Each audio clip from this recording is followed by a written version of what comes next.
Welcome to the Loving Truth Podcast, where it's all about finding clarity, confidence, and peace in the face of marriage challenges. And now your host, relationship expert, and certified master life coach, Sharon Pope. Hello, loves. This is Sharon Pope, and this is The Loving Truth. Today, we are going to be talking about AI in our relationships. So there is not a single area of our lives that is not going to be touched by AI in the very near future.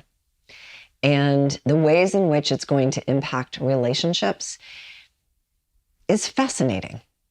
And by fascinating, I really mean terrifying, if I'm being honest. But I will tell you that there is still an opportunity for us to not fall into this abyss that is waiting for us as it relates to AI and its impact on relationships. So I was recently listening to my favorite podcast. You know what it is? Diary of a CEO. And Stephen Bartlett was speaking with Simon Sinek. And I love Simon Sinek. I think he's super smart and very personable, but he's also super pragmatic. If you don't know who he is, he's an entrepreneur, he's an author, he's a speaker. He also has a podcast called A Bit of Optimism. So they were having this conversation about AI and human skills and what was going to get lost in the process, and how AI could actually be the greatest threat to creating connection between human beings in the future. And so when you think about two people trying to connect in a loving way, in an intimate way inside of our relationships, this could present a very real challenge. I would encourage you to go listen to the podcast because I think it's fascinating. But what I'm going to do is take some of the broad concepts that Simon was sharing, and I'm going to apply them to marriages and the struggles inside of marriages specifically so that it's really relevant for you. So one of the concepts that he was speaking about is that AI is all about the end product, right? It's about what is being delivered. And it attempts to do that exponentially more quickly than any human being could ever do, which in many scenarios, that can sound like a really good thing to have happen. However, there are certainly other scenarios where it's not a good thing. Because when we're only focused on the output and getting the answer or getting the answer right, then you don't become the one who had to figure it out, right? You don't have to be the one to come up with all the choices and the alternatives and really think it through and try different angles and figure it out. And in the process of doing that, you learn and you grow and you get better at whatever it is that you're doing. But if you just want the answer handed to you, then you never knew how to get there. It's sort of like someone who, when they win the lottery, they often lose all their money because they never had to become the person who had to make all that money and save all that money. They just got handed the money, right? So it's a similar sort of concept. So for instance, I've built a coaching business, and over the last 12 years, I am now a better problem solver than I was 12 years ago. I am better able to identify trends and patterns in my business, but also inside of relationships as well. I'm a better marketer. I'm a better manager of people than I was 12 years ago. And the reason is because I had to overcome challenge after challenge, and I had to grow through those challenges. I have the scars to prove it because that's the nature of being an entrepreneur. I've written a bunch of books on relationships, and I'm a better coach because I had to sit down and organize my thoughts enough to be able to articulate relationship tools in a way so that they're easy to understand and apply in someone else's life. And so I'm a better coach because I did the process, I did the work of writing the books, as opposed to just having a book be spit out of a computer in a day or an hour. I'm also, interestingly, right, I'm also on my second marriage. And I will tell you, I am a much better partner in my second marriage than I ever was in my first marriage. Why is that? Because of my first marriage. Because I had to make a bunch of mistakes and grow through that so that I could ultimately become a better partner so that I could have healthy and loving relationships, which is what I ultimately wanted. So let's say that you have an argument with your spouse and you don't know what to do next. You're frustrated, you're upset, you don't know what to do. So you go to your trusty friend, ChatGPT, and you let that bot know, here's what happened, here's what was said. And ChatGPT will spit out some answer for you. It'll give you an answer. And what it gives you, it might work, it might not, because we're talking about the human factor. But here's what's interesting. It's going to give you, let's say, it tells you, you should apologize to your partner and you should say it like this. And so it gives you a sentence or two about how to apologize. So that gets the conversation started. But then what happens after the first sentence or two? When your partner wants to kind of rehash it and understand it and figure it out and know how to do it differently or better the next time. Like ChatGPT can't have that whole conversation for you.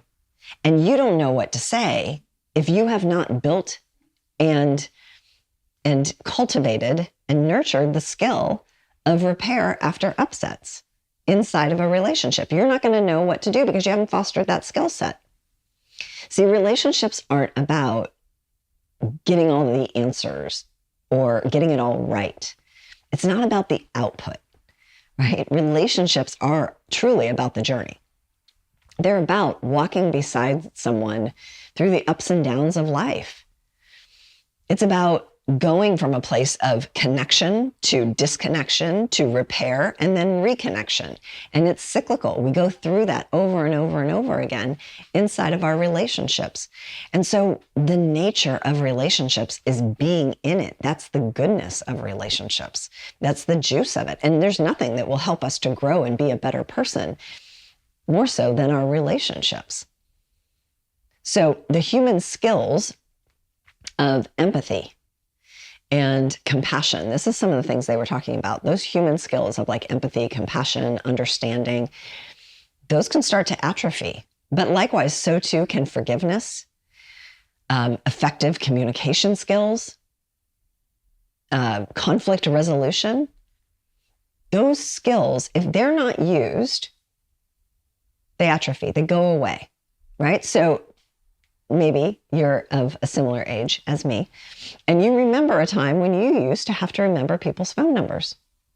Do you remember that? Yeah, I know one person's phone number in my life, and that's D. And it's only because he forced me to memorize his phone number early on in our relationship. He is very much the protector. And so he was like, well, what if something goes wrong? What if you lose your phone? You need to have a way to call me. You need to know my phone number. So he forced me to memorize his phone number. But that is the only phone number that I know that I've committed to memory.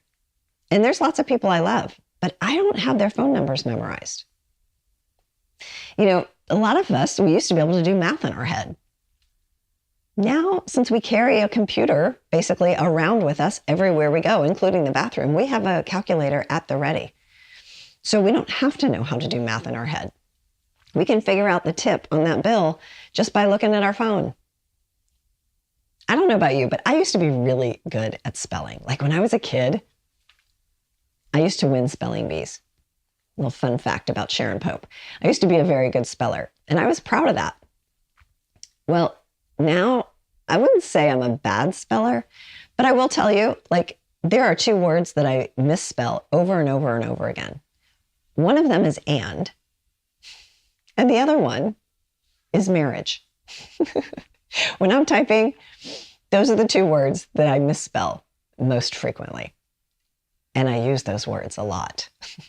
Now, the reality is that things like, you know, being able to do math in my head, being able to memorize phone numbers, or being a good speller is not me not having those skills anymore because I haven't cultivated them over the years. It's not going to impact my life in any kind of a big way. But I will tell you, you know, if I can't communicate with my partner without asking a computer what I should say and how I should feel, I'm in trouble. That's going to impact every single area of my life, and it will yours as well. So just because we had the skill at one point, if we don't use it, we lose it.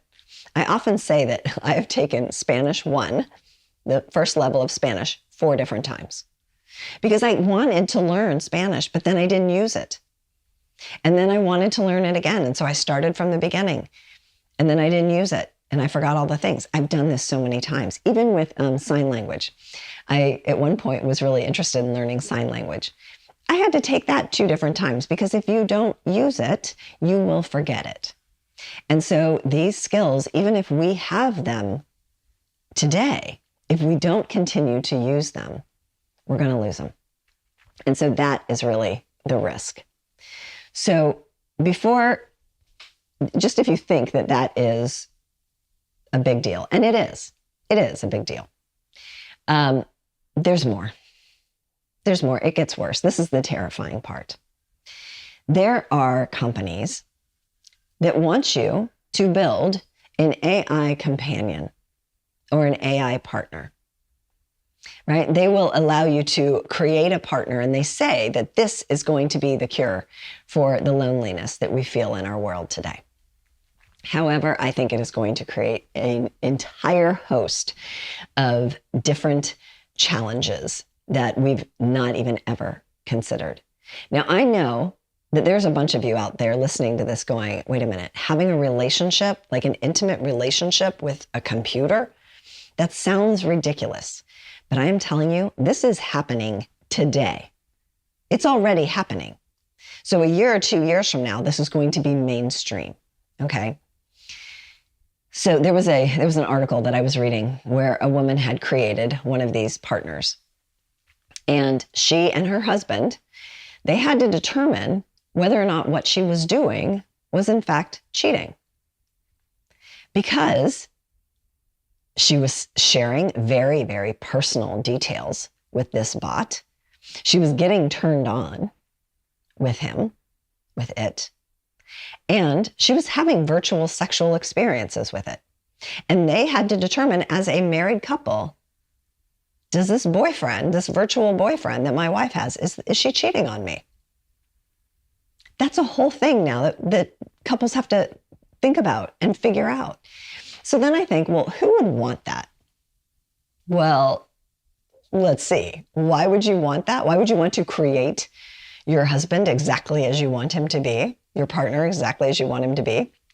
Let's see. He will affirm you endlessly, right? He will be the best listener that you've ever been in relationship with.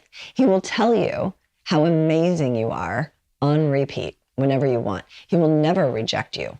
He will never get angry with you.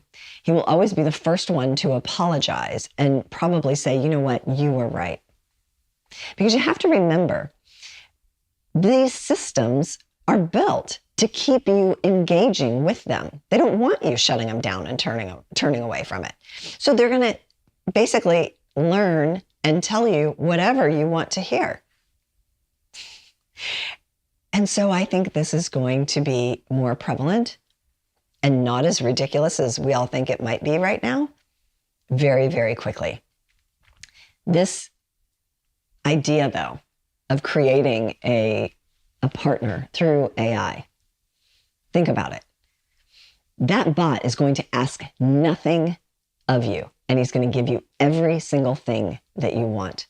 But you will learn absolutely nothing about how to be in relationship with a real human being, nor will you ever be able to step into a better, more evolved version of yourself, right? So if this is the future of relationships, it is terrifying.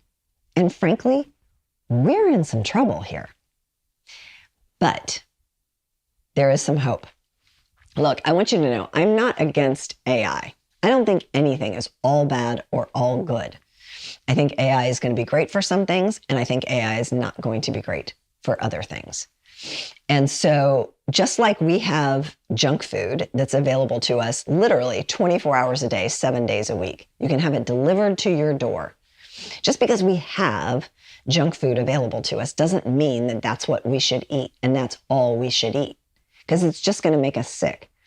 We somehow know that. So most of us don't eat junk food 24/7 and for every meal of the day. And so this is the same thing. We sort of have to police ourselves. We have to be conscious and aware about how we use this technology.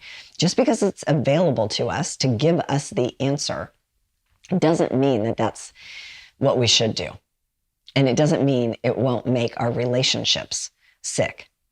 See, asking a computer to give you advice on how to live as a human being, I don't think this is evolution. I think it's more like desperation.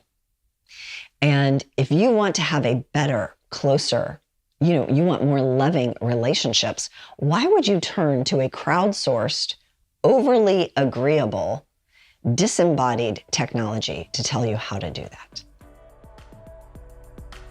If you're listening to this podcast because you're struggling to decide whether to stay or go in your marriage, and you're serious about finding that answer, it's time to book a Truth and Clarity session with a member of my team. On the call, we'll discuss where you are in your marriage and explore if there's a fit for you and I to work together so you can make and execute the right decision for you and your marriage. Go to clarityformymarriage.com to fill out an application now. That's clarityformymarriage.com.